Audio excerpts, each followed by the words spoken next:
Saya melihat ada begitu banyak keluarga, pasangan yang bergulat dengan rasa kecewa terhadap orang yang dikasihi. Saya tidak tahu bagaimana pelayanan Anda, apakah Anda di dalam keluarga pernah merasakan itu, kekecewaan terhadap orang yang dikasihi, untuk alasan apapun? Mungkin pernah, dan normalnya pernah bahkan. Kalau Anda normal, pasti Anda pernah kecewa dengan pasangan hidup Anda. Nah, hari ini kita akan bicara tentang sumber kekecewaan kita. Salah satu filsuf yang cukup menarik yang saya ikuti mengatakan bahwa rasa kecewa terhadap orang yang kita cintai itu akarnya datang dari masa kecil kita. Bukan hanya dari ideal atau impian kita terhadap sesuatu, tetapi dari masa kecil kita. Saya merasa demikian, dan saya dapat menyetujui pikiran filsuf ini, namanya Alain de Botton. Dia mengatakan bahwa ketika kita masih kecil, kita diasuh, dirawat dengan begitu baik oleh orang tua kita.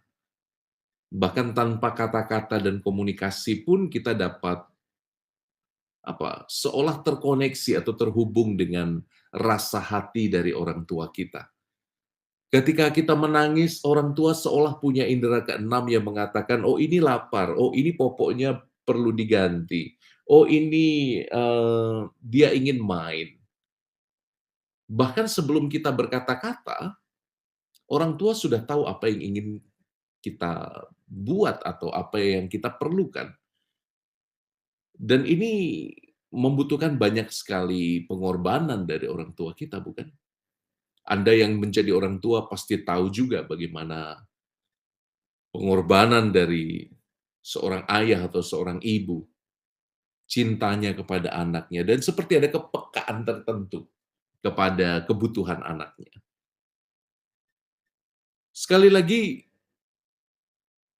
kekecewaan berangkat dari ideal tentang masa kecil kita. Ketika kita tumbuh, ketika kita merasa aman dengan orang tua, ketika kita merasa bahwa segalanya dicukupkan kepada kita seolah punya gambaran bahwa orang lain juga akan bertindak seperti orang tua kita. Bisa mengerti, bisa mencintai tanpa syarat, bisa tahu apa yang kita butuhkan bahkan sebelum kita berkata-kata. Kita menyimpan ideal tertentu terhadap seseorang yang menjadi pasangan yang kita cintai. Saya merasa ini ada benarnya ya teman-teman ya. Anda bisa lihat sendiri, jangan-jangan kekecewaan kita terhadap orang yang kita cintai datang dari pengalaman masa kecil kita yang merasa aman, merasa nyaman dengan orang tua. Dan beberapa kesempatan berharga yang saya jumpai di paroki, di rumah retret, saya melihat ada pola yang mirip-mirip dengan apa yang dikatakan oleh Alain de Botton tadi. Biasanya orang yang banyak kecewa dalam hidup adalah orang yang justru masa lalunya bisa jadi baik-baik saja. Tidak seperti yang orang katakan ya, ada luka batin, ada proses sejarah hidup yang kelam, ada pergumulan luar biasa, rasa ditolak sejak masa kecil. Well, itu ada, tetapi saya lebih melihat ternyata orang-orang yang secara emosional rapuh justru datang dari orang yang memiliki masa kecil bahagia. Capek deh. Satu sisi kalau masa kecilnya tidak bahagia, dia akan menjadi orang yang problematik. Kalau orang yang masa kecilnya bahagia juga bisa menjadi orang yang problematik karena punya kerapuhan itu. Pusinglah kita ya. Tapi tapi ada benarnya mungkin, ada benarnya. Kita mengidealkan apa yang kita alami saat kita kecil dan merasa nyaman dengan orang tua, dan itu sebabnya kita memproyeksikan rasa nyaman itu kepada pasangan yang kita cintai. Kita mengharapkan mereka menjadi seperti orang tua kita. Hello, kita lupa 2 hal setidaknya. Pertama, ketika kita bayi, kebutuhan kita itu sangat simpel, ya kan? Kebutuhan kita itu hanya makan, tidur, dihibur, diajak jalan sedikit, diajak nyanyi-nyanyi. Kebutuhan kita simpel ketika kita mmm, masa kecil itu, masa bayi. Eee, dan kebutuhan kita sebagai orang dewasa tentu berbeda. Tapi kita seringkali menganggap bahwa kebutuhan kita itu harus dimengerti seluruhnya oleh pasangan kita. Itu alasan pertama mengapa kita kecewa. Yang kedua, hello, kita harus ingat juga bahwa pasangan kita pun juga punya masalah, bukan? Pasangan kita itu bukan orang yang 100% baik-baik saja, mereka juga bergumul dengan sejarahnya, mereka juga bergumul dengan kebutuhannya, dan itu sebabnya banyak kali saya mendengarkan istri mengeluh tentang suami yang tidak responsif, sibuk dengan gadgetnya. Beberapa kali saya mendengar suami mengeluh tentang istrinya yang hanya bicara tentang dirinya dan anak-anak, tapi lupa bicara tentang kita, bicara tentang suami dan istri. Itu sangat natural, sangat sering terjadi, tapi jarang dikenali. Mengapa sebabnya? Nah, percakapan kita pagi hari ini mengundang kita untuk mengenali itu ya. Jangan-jangan kita justru bermasalah karena masa kecil kita terlalu baik-baik saja. Nah, teman-teman yang diberkati dalam Tuhan, saya yakin yang namanya kekecewaan itu adalah kesempatan. Dalam titik pandang iman Kristiani, kita meyakini bahwa ya seperti Santo Paulus katakan ya, dalam Roma bab 8 ayat 28, kita meyakini bahwa Allah turut bekerja dalam segala sesuatu.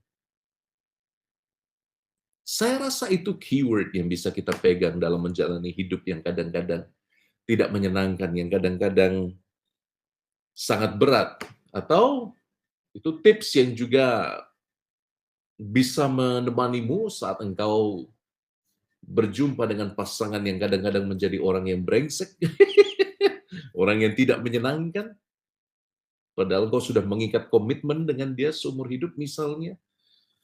Ya, itu jadi ayat kunci yang luar biasa menurut saya. Roma bab 8 ayat 28. Allah bekerja dalam segala sesuatu, juga dalam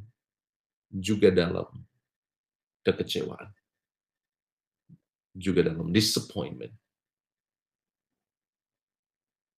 Saya merasa perjalanan bangsa Israel dari Mesir menuju tanah terjanji yang dilakoni selama 40 tahun mengajarkan sesuatu pada kita. Entah mengapa minggu-minggu ini saya senang sekali membaca komentar dari kitab Keluaran. Kitab Keluaran itu sangat berharga. Kalau engkau baca dinamikanya, kalau engkau selami up and down-nya bangsa Israel selama 40 tahun untuk pergi dan tetap berharap pada tanah terjanji itu, engkau akan melihat bagaimana mereka sebetulnya juga walaupun namanya bangsa pilihan, tapi sebetulnya juga sama aja reaksi emosionalnya seperti kita yang seringkali kecewa dengan janji Tuhan yang tidak kunjung tiba. Dalam perjalanan bangsa Israel menuju tanah terjanji dalam periode 4 dekade itu, 40 tahun itu, saya menemukan seolah-olah bangsa Israel itu berjalan di apa, berjalan di periode antara. Berjalan di periode seolah-olah mereka sudah sampai di tanah perjanjian karena mereka sedang berjalan ke sana, tetapi nyatanya mereka belum sampai. Apa istilahnya dalam bahasa Indonesia? Periode antara, periode yang seharusnya atau apa? Bukan yang seharusnya. Yang seolah sudah sampai tapi belum sampai. Seolah sudah sampai karena mereka sedang berjalan ke sana, tetapi belum sampai karena tahu bahwa di ujung tahun ke-40 itulah mereka akan melihat tanah terjanji. Saya pikir orang yang mengalami kekecewaan juga mengalami periode antara. mengalami periode padang gurun seperti ini. Dalam tradisi hidup Kristiani, terutama dalam tradisi bapak-bapak padang gurun, kekecewaan menjadi tanda bahwa kita memasuki masa transisi. Bukankah ketika kita kecewa lalu kita tahu apa yang menjadi ideal dari hidup kita? Kita tahu apa yang dijanjikan di depan sana. Kita tahu tanah terjanji itu. Tapi kita belum sampai. Dan itu sebabnya kita kecewa. Semoga teman-teman tidak berhenti pada rasa kecewa itu. Melainkan seperti bangsa Israel yang sedang berjalan dalam terik, dalam panas, dalam cobaan, dalam momen-momen bahkan di mana mereka mengutuk Tuhan, di mana mereka kecewa dengan Yahweh, tapi mereka tidak berhenti berjalan. Saya harap teman-teman juga tidak berhenti berjalan. Jangan tinggal dalam kekecewaanmu. Justru ketika engkau kecewa, engkau tahu apa yang ideal.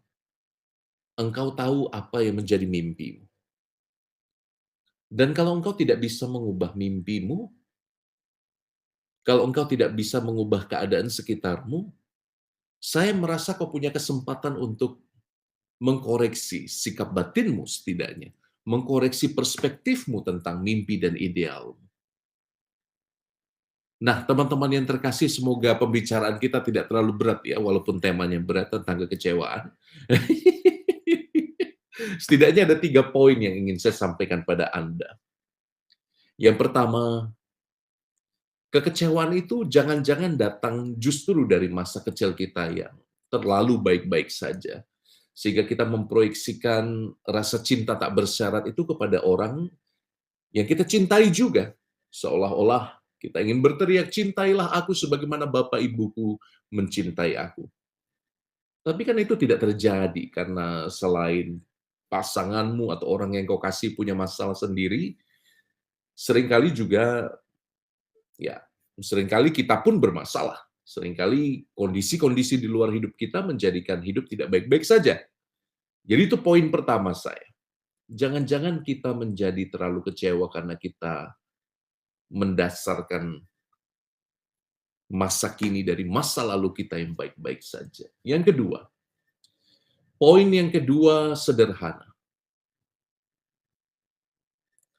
Jangan-jangan kekecewaan itu adalah masa antara.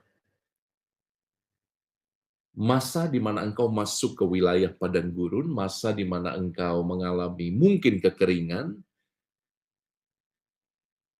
tetapi sekaligus toh seperti bangsa Israel, engkau tidak hilang harapan. Engkau melihat di ujung sana ada tanah terjanji. Memang belum sampai. Tapi bukankah ketika kita melangkah dalam kekecewaan itu, kita tahu cepat atau lambat kita akan sampai di ujung sana. Itu yang kedua, tentang kekecewaan. Yang ketiga,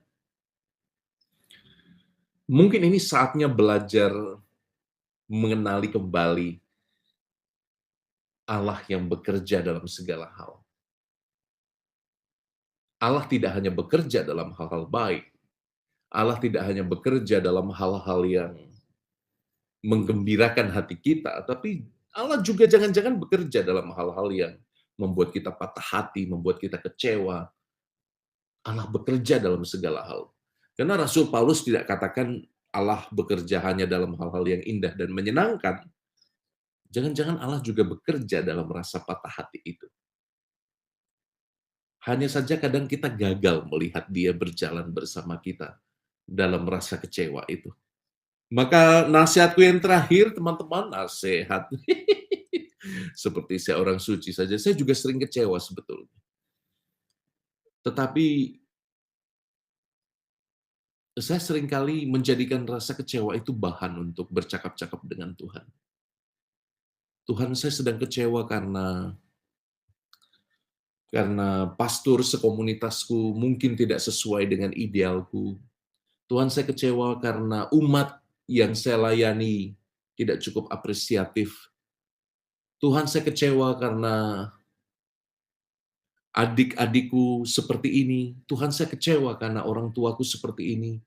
Tuhan, saya kecewa dengan diriku sendiri karena aku tampaknya lemah dan tidak bisa mengatasi kedaginganku, sehingga aku kolesterol terus. Ada litani kekecewaan dalam hatiku, tapi saya jadikan itu bahan doa. Mungkin poin terakhir ini penting, poin yang ketiga.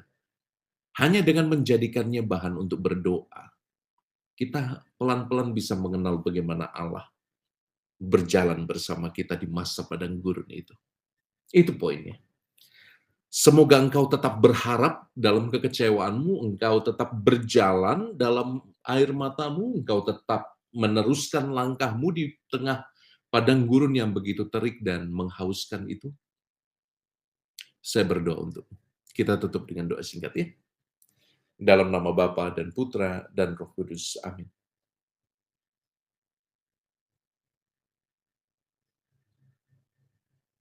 Tuhan yang baik, Engkau tahu kadang-kadang kami bergumul dengan rasa kecewa. Kadang-kadang kami bahkan tidak punya kata-kata yang cukup untuk menjelaskan rasa kecewa itu. Kami kadang hanya bisa diam, dimakan oleh amarah, dimakan oleh rasa sedih. Tapi buat kami tahu Tuhan bahwa Engkau hadir juga di sana. Dalam Injil Engkau sendiri kecewa dengan para murid-Mu. Engkau menegur mereka, hai orang-orang yang kurang percaya, berapa lama lagi aku harus tinggal bersamamu? Bantu kami menyelami rasa hatimu ketika engkau juga sedang kecewa. Tapi lebih dari itu Tuhan, bantu kami pergi ke atas bukit. Ke atas bukit spiritual kami dan biarkan kami bercakap-cakap dengan Bapamu yang baik hati. Bapamu yang mengerti segala perkara. Bantu kami bertumbuh menjadi dewasa, bantu kami meninggalkan ideal-ideal dari masa lalu kami yang baik-baik saja, yang kadang kami proyeksikan kepada orang yang kami cintai. Bantu kami Tuhan untuk berubah menjadi lebih dewasa dari hari ke hari. Hanya dengan keberanian menghadapi kekecewaan itu, kami akan menjadi semakin mirip dengan Putra-Mu Yesus Kristus. Dialah Tuhan kami yang menghidupkan, Dialah Tuhan kami yang menyembuhkan, dan biarlah tangannya memberkati kita semua yang hadir dalam sesi Morning Coffee ini. Dengan berkatnya, dalam nama Bapa dan Putra dan Roh Kudus. Amin. Terima kasih teman-teman. Salam kopi pagi, Tuhan memberkati Anda semua ya. Boleh bagikan video ini kepada mereka yang Anda tahu banyak kecewa dalam hidupnya. Yang Anda tahu saat ini sedang tidak baik-baik saja. Siapa tahu video kecil ini membantu mereka untuk mengenali hati mereka secara lebih dalam. Tuhan memberkatimu, jangan lupa berdoa, jangan lupa berharap. Tuhan sayang padamu. Bye. Dia mengatakan dalam 1 bulan saja 70 kasus yang harus mereka bereskan. Dan tentunya tidak semua. Lalu waktu coba dipretelin satu-satu, apa sih penyebabnya? Pertama, yang menyebabkan perceraian adalah intervensi orang tua dan mertua. Dulu kan waktu Anda kalau usianya di atas 60-70, punya masalah keluarga, apa cerita dengan orang tua? Nggak akan. Anak-anak muda sekarang, masalah sedikit cerita sama mamahnya. Lalu mamanya kan nggak tega, anak gue. Waktu kecil dirawat baik-baik, ini aniaya. Udahlah kalau nggak cocok cerai aja. Lihat siapa setannya.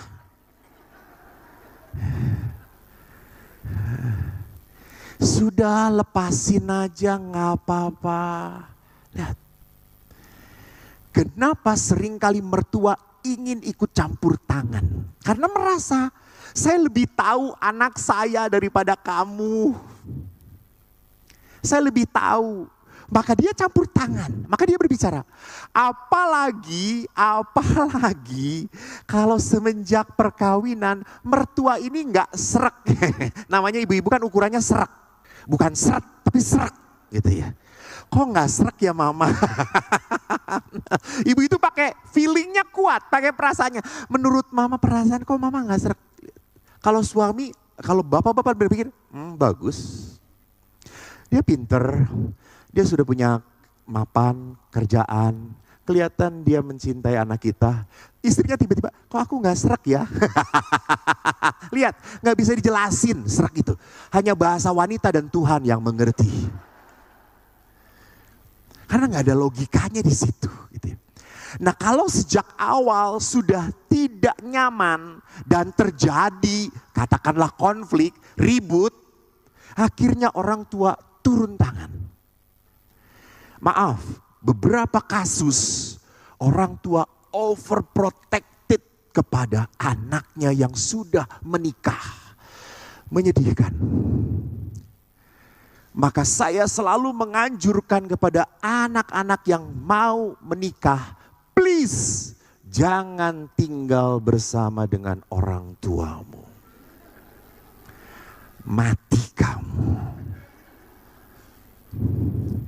Ya Romo kasihan dia orang tua.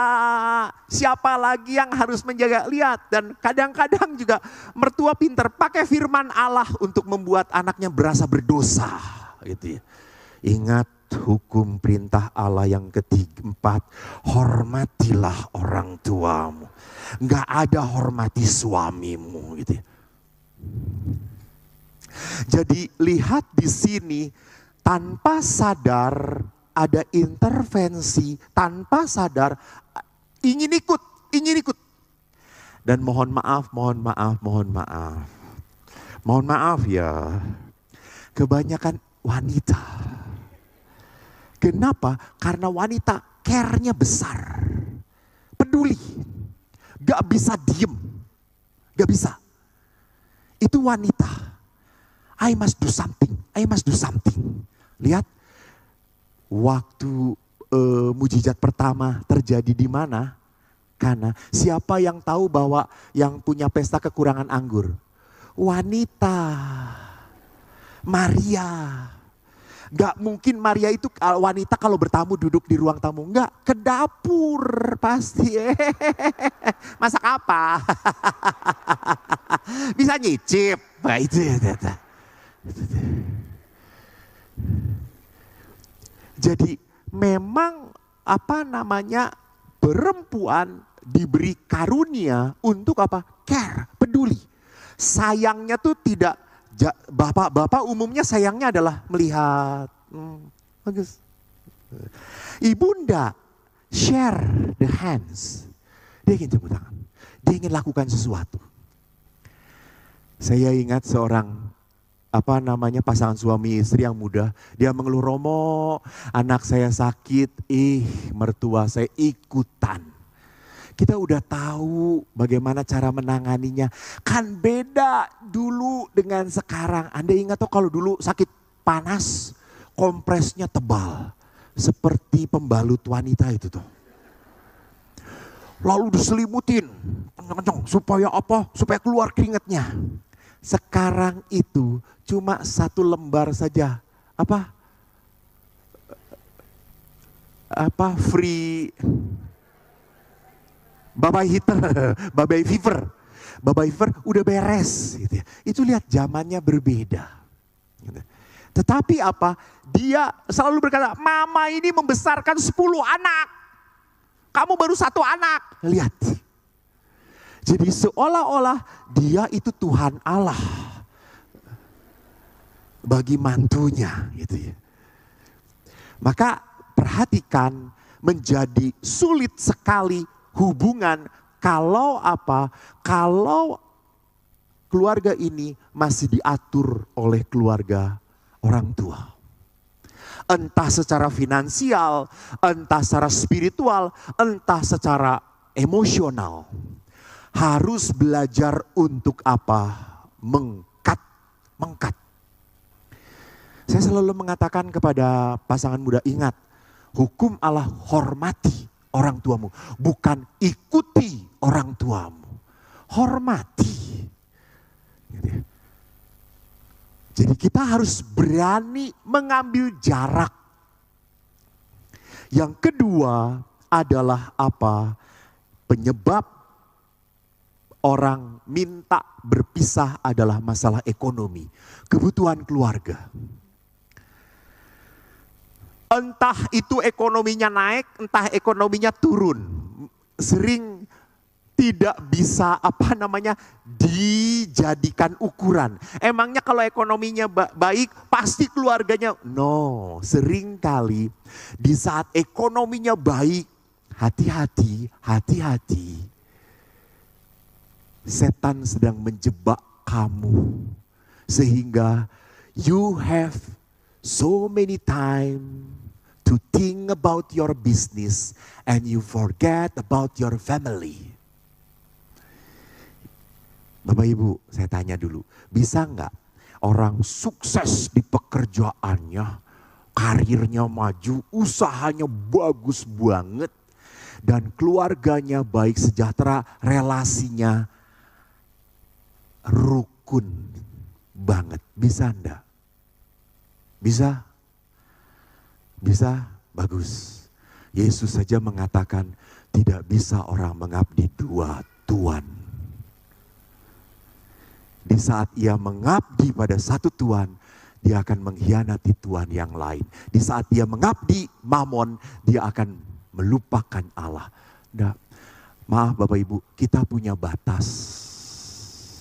Seolah-olah bisa, menurut saya bisa. Saya bisa Romo, saya pekerjaan, saya keluarga. Halo, itu menurut Anda. Apakah menurut istrimu seperti itu? Karena setelah hidup berkeluarga, Anda tidak bisa hanya melihat diri Anda sendiri. Istri ngomong apa? Istri akan berkata, dia habis kerja, waktunya untuk pekerjaan saja Romo. Lihat di tempat tidur masih sibuk ngitung cuan. Mi kita bisa jalan-jalan, mi kita bisa beli ini. Sampai akhirnya lupa punya waktu hanya untuk berdua. Lupa punya waktu untuk apa? Menikmati keberduaan. Menyedihkan. Jadi kenapa kok akhirnya hidup menikah tetapi akhirnya di dalam keluarga hanya seperti terminal saja. Hanya seperti stasiun saja. Kita ketemu bangun pagi, bubar, datang, ngantuk, udahlah jangan ngeributin, lu asik sendiri, gue asik sendiri. Oke, lu drakor, gue topet.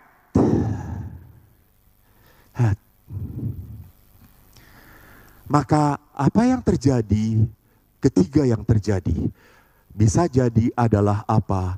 Masalah perubahan karakter pasangan.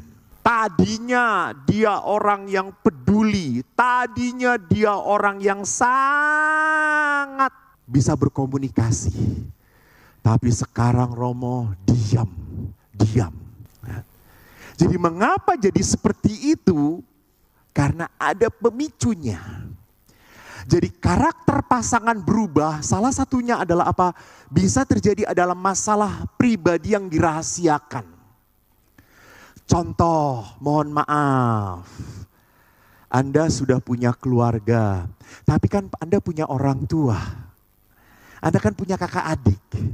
Tiba-tiba kakak adik Anda ngomong, tolongin dong. Aduh, gue cerita gak ya sama istri gue? Kalau cerita nanti istri gue ngomong, lu ributin aja adik lu, keluarga lu gak dipikirin. Ya, daripada ribut dengan istri, diam-diam aja. Diam-diam saja bantu, diam-diam bantu. Masalah ini akan menjadi tekanan batin untuk dia. Kenapa? Dia rahasiakan. Kenapa? Kalau dia ngomong pasti ribut. Kalau ngomong pasti ribut. pasti ngerasa lu mah bela ya sama keluarga lu gak pernah bela sama keluarga sendiri. Keluarga gue aja gak pernah lu pikirin. Lihat, akhirnya jadi seperti itu. Gitu ya. Maka karakter pasangan berubah bisa terjadi karena pribadi adalah masalah yang ditekan. Yang kedua, bosan, hambar, jenuh. Jadi sudah tidak lagi merasakan apa? Strom tadi gitu ya. Maka tidak aneh kalau beberapa ibu-ibu, Romo, kalau saya dengan senggolan dengan suami itu udah gak ngerasa apa-apa lagi. Tapi kenapa ya kalau bersenggolan dengan Romo jadi nyetrum? Kata saya itu, Bu. Ibu yang bermasalah, saya tidak punya masalah, Bu, kata saya itu. Jadi lihat, di dalam perkawinan akan ada saat di mana Anda merasa jenuh. Dan di saat jenuh Anda akan merasa bahwa apa? Saya salah memilih pasangan. Ada saat-saat tertentu saya langsung berkata, salah ya saya memilih dia. Ada. Karena apa? Anda mengalami kejenuhan. Anda mengalami kebosanan, hambar. Anda tidak bisa lagi menikmati keberduaan. Kan waktu pacaran beda banget ya. Lihat dulu naik motor boncengan. Apakah kalau hujan Anda akan berteduh? Tidak. Disitulah letak keasikannya. Mas dingin, ya sudah dempetin. Di sini. Maka setiap saat cari hujan saudara-saudara. Sekarang sudah tua masih seperti itu? Enggak, keroannya lama. Jadi kita sudah tidak bisa menikmati lagi kebersamaan, keberduaan. Kenapa? Banyak hal. Jadi godaan perkawinan adalah apa? Kebosanan. Ketiga, kurang dimengerti. Kurang punya waktu bersama, tidak merasa dicintai, tidak merasa dipedulikan. Bapak Ibu, bagi wanita, ekspresi cinta itu harus terwujud jelas. Bagi wanita, penting. Bagi pria, udah gak penting. Karena bagi pria, gua kawin sama elu, itu tanda cintaku padamu. Titik, selesai, tos. Bagi wanita, enggak. Wanita masih butuh. You must say I love you. Ya. Kamu harus mengungkapkan sayang. Kamu harus mencium aku. Kamu harus memegang aku. Dan pria, ya udah sini gua cium.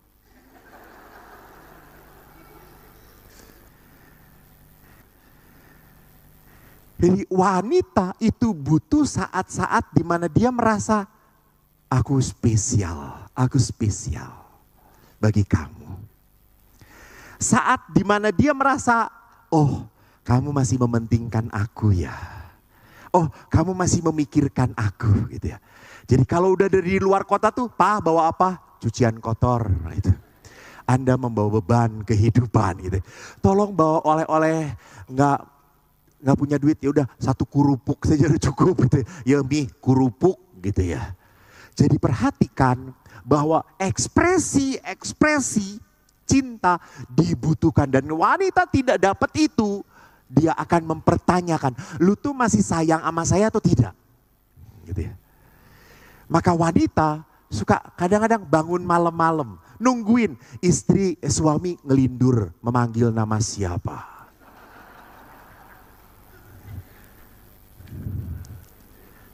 Angel, hah? Gue kan Surtin, kenapa manggil Angel gitu ya? Pak tadi malam manggil Angel, ayo siapa Angel itu, ayo siapa gitu ya.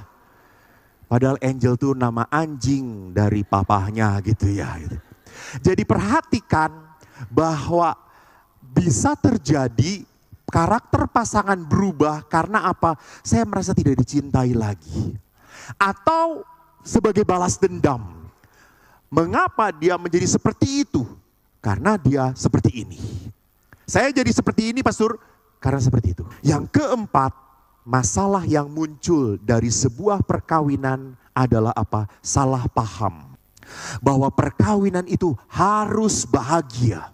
No, perkawinan itu harus setia, bukan harus bahagia. Bahagia itu adalah nilai tambah dari sebuah kesetiaan. Kebahagiaan itu bukan dicari, bukan. Kebahagiaan itu datang di saat kau melakukan kewajibanmu.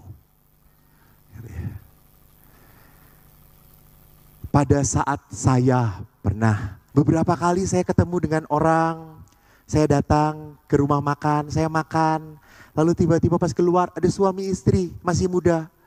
Dia berdiri, Romo Eko ya? Betul. Romo terima kasih ya Romo. Tadinya kami mau cerai.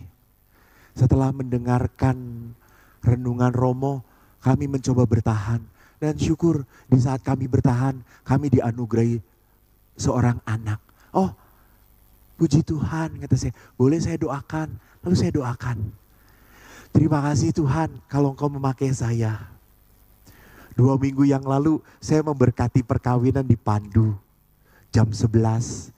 Jam 12.30 saya pulang, saya lapar. Di dekat Jalan Sudirman ada Lapo BPK yang enak. Dekat pom bensin, betul? Ya, saya datang tante, saya minta panggang 1, saksang 1, nasi 1. Karena saya tangkinya gede. Lalu setelah itu saya makan. Setelah makan, saya datang, tante berapa? Lalu tante, ini Romo Eko ya? Iya, boleh potret Romo? Boleh tante, silakan gitu. Romo itu ada anak saya, boleh mendoakan anak saya? Boleh tante, saya doakan. Tante berapa? Romo ndak perlu bayar. Nanti kalau lapar singgah saja sini makan Romo, gratis Romo. Haleluya tante, terima kasih tante. You see, gitu ya. Saya tidak mencari kebahagiaan dari segala hal yang gratis.